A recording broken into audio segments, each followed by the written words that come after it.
এই ইউনিট আপনারা যুক্ত হচ্ছেন, সবাইকে আমি হার্দিক অভিনন্দন ও শুভেচ্ছা জানাচ্ছি।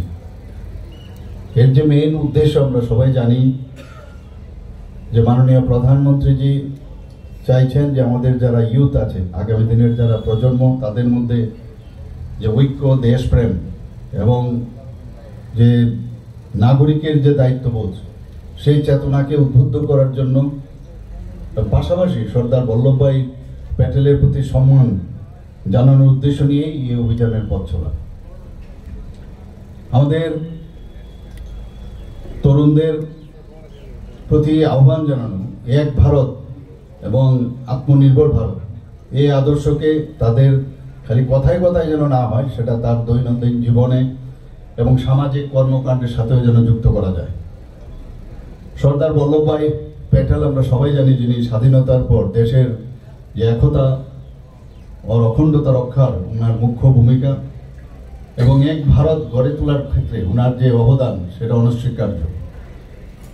ভারতের স্বাধীনতা প্রাপ্তির সময়কাল থেকে যদি আমরা 1947 থেকে 1949 পর্যন্ত আমরা দেখি, সর্দার প্যাটেল প্রায় 562টি যে রাজন্য শাসিত অঞ্চল ছিল তাকে আমাদের এই দেশের সাথে অন্তর্ভুক্ত করেছিল এবং সেটা একমাত্র সম্ভব হয়েছিল তৎকালীন সময়ে সর্দার বল্লভভাই প্যাটেল, যিনি তখন হোম মিনিস্ট্রির দায়িত্বে ছিলেন, এবং ওনার যে দৃঢ় সংকল্প এবং মানসিকতা, বলিষ্ঠ পদক্ষেপ, তার জন্য সেটা সমস্যা সম্ভব হয়েছিল।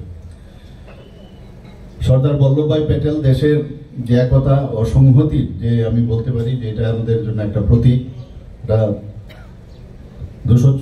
2014 সাল থেকে সর্দার বল্লভভাই প্যাটেলের প্রতি সত্যিকারের অর্থেই যদি সম্মান দিয়ে থাকে আমাদের মাননীয় প্রধানমন্ত্রী শ্রী নরেন্দ্র মোদীজি, সেটা দিয়েছেন। এবং এই 2014 থেকে একতা দিবস পালন করার উনি ঘোষণা দেন। এর আগে আমরা কোনো প্রধানমন্ত্রীজিকে আমরা দেখিনি যে ওনাকে সেভাবে সম্মান দেওয়া।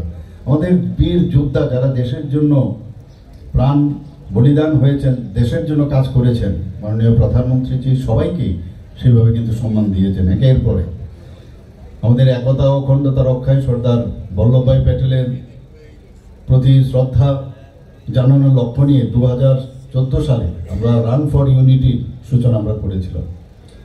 2018 সালে গুজরাটে আমরা সবাই জানি যে নর্মদা নদীর তীরে এক পূর্ণবয়ব যে মূর্তি মাননীয় প্রধানমন্ত্রীর হাত ধরে সেখানে স্থাপন হয়েছে এবং বলা যায় এটি বিশ্বের সবচেয়ে উচ্চতম স্ট্যাচু এবং দেশ বিদেশ থেকে প্রচুর লোক সেখানে যায়।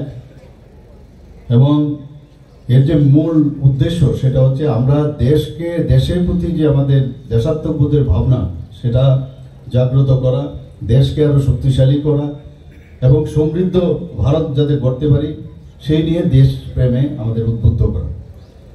আমাদের পাশাপাশি আমাদের আরেকটা বিষয় আমাদের খুব সেটা গুরুত্ব দেওয়া, যে যেখানে সর্দার বল্লভভাই প্যাটেল আমাদের দেশকে এক অখণ্ড ভারত হিসাবে উনি প্রতিষ্ঠিত করেছেন, কিন্তু দেশের ভিতরেও বাইরে আমরা দেখতে পাই কিছু কিছু অশুভ শক্তি এখনো দেশকে দুর্বল করার জন্য চেষ্টা করছে। তো এই যে বিষয়, সেখানে দেশের অখণ্ডতা বিঘ্ন করার ক্ষেত্রে যারা যারা এই ধরনের কাজে লিপ্ত আছেন তাদের প্রতি আমাদের নজর রাখা এবং তাদেরকে মোকাবেলা করার জন্য আমাদের যুব সমাজকে উদ্বুদ্ধ করা। সর্দার বল্লভভাই প্যাটেল ঐক্যবদ্ধ, শক্তিশালী ও সমৃদ্ধ ভারতের স্বপ্ন উনি সবসময় দেখতেন। উনি বিশ্বাস করতেন যে আমাদের শক্তি লুকিয়ে আছে, আমাদের যে ইউনিটি ইন ডাইভার্সিটি, বৈচিত্র্যের মধ্যেই আমাদের যে শক্তি সেখানেই লুকিয়ে আছে। আমরা সবাই একসাথে যদি থাকি, একতাই শক্তি, সেটা বারবার উনি বলেছেন। আমরা মাঝে মাঝে ভুলে যাই যে ইউনিটির যে স্ট্রেংথ, সেটা কিন্তু যাতে আমরা না ভুলি। তো এই ধরনের যে কার্যক্রম রাখা হয় তাতে করে আমরা নিজেরা খুঁজে পাই।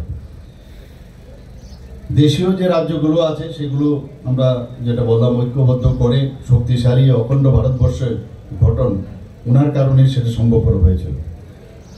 সর্দার বল্লভভাই প্যাটেলের যে লক্ষ্য এবং ওনার যে আদর্শে উদ্বুদ্ধ এবং অনুপ্রাণিত হয়ে মাননীয় প্রধানমন্ত্রী এক ভারত শ্রেষ্ঠ ভারতের যে ডাক দিয়েছেন এবং এই কারণেই আজকের এই যে প্রোগ্রাম, সেটাও কেন্দ্রীয় স্তরে সেটা ডিসিশন হয়েছে। ভারত সরকারের যে গৃহ মন্ত্রণালয়, সেখান থেকে সর্দার বল্লভভাই প্যাটেলের যে 150তম জন্মবার্ষিকী উদযাপন, সেটাকে বছরব্যাপী যাতে আমরা করি তার জন্য বিভিন্ন কর্মসূচি আমরা নিয়েছি এবং কেন্দ্রীয় সরকারও